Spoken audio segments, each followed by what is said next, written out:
دنوں میں مجھے اتنا مزہ آنے لگا. حافظ اتنے آبسیسو ہیں, ان کو پڑھ کے اتنا مزہ آتا ہے کہ میں پورا دیوان ان کا ختم کر کے ہی جو ہے دم لوں گا, آگے بھی اس سلسلے کو جاری رکھوں گا. تو میں اپنے دوست کا بھی شکریہ ادا کرنا چاہوں گا کہ انہوں نے زبردستی صحیح لیکن حافظ کو جو ہے حافظ کا شوق میرے اندر جو ہے جگا دیا. مقالہ پیش کرتا ہوں. میرے مقالے کا عنوان ہے قاضی سجاد حسین اور دیوان حافظ کا اردو ترجمہ. سب سے پہلے قاضی سجاد حسین کا مختصر تعارف میں پیش کر دوں.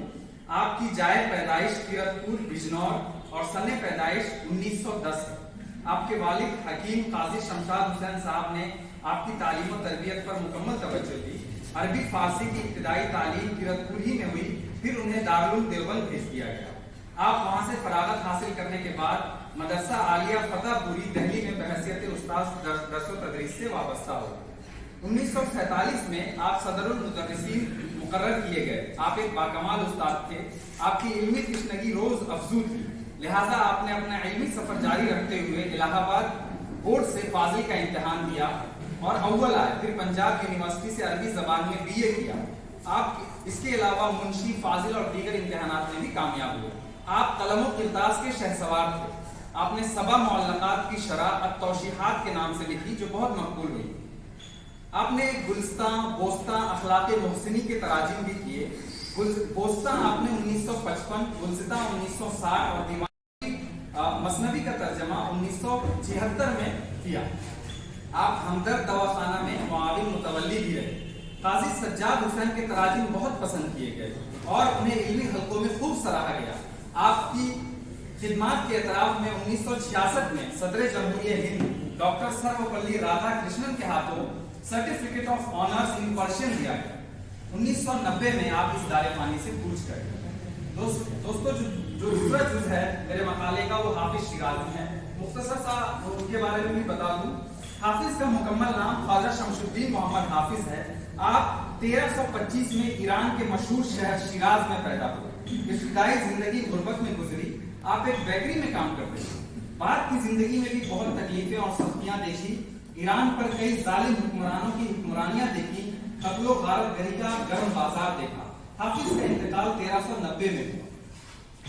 حافظ نے شاعری کے علاوہ تفسیر قرآن بھی تحریر کی. محمد گل اندام کے بقول حافظ شیرازی نے کشاف اور مصباح کے حواشی بھی تحریر کی. حافظ کے اشعار ہم بچپن سے سنتے اور پڑھتے آ رہے ہیں, جیسے کہ وائزاں کے جلوہ بر محراب و منبر می کنن چون بخلوت می روان آکار دیگر می کنن.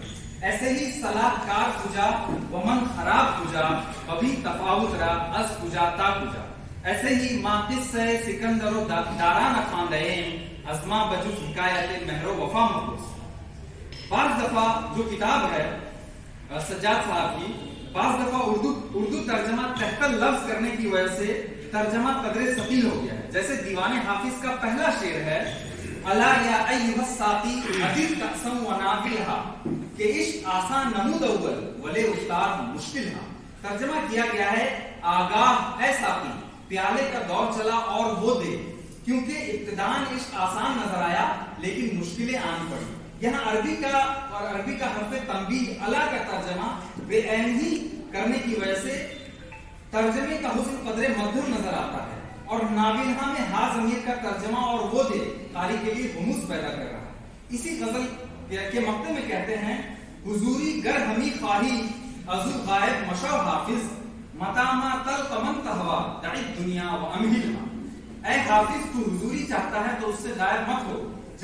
جب تیری محبوب سے ملاقات ہو تو دنیا کو چھوڑ اور اس کو ترک کر دے. امہلہا لفظ میں ضمیر کا ترجمہ ضمیر سے کر کے یہاں پر انہوں نے غموض پیدا کر دیا, اور ٹرانسلیشن اس کو ترک کر دے. پڑھ کر قاری تھوڑی دیر کے لیے یہ سوچ سکتا ہے کہ دنیا کو ترک کرنے کی بات ہو رہی ہے یا محبوب کو ترک کرنے کی, لیکن اکثر جگہ انہوں نے نہایت ہی سلیس, صاف, شائستہ, شستہ ترجمہ کیا ہے. مترجم کی مہارت ان اشعار کے ترجمے سے مزید ظاہر ہوتی ہے. شعر ہے تا جمالت عاشقارہ زد بوصل خود صلاح جان و دل افتادن از زلف و خالت در بلا. جب تیرے حسن نے عاشقوں کو اپنے وصال کی دعوت دی, جان اور دل تیرے زلف اور دل سے مصیبت میں پڑ گئے.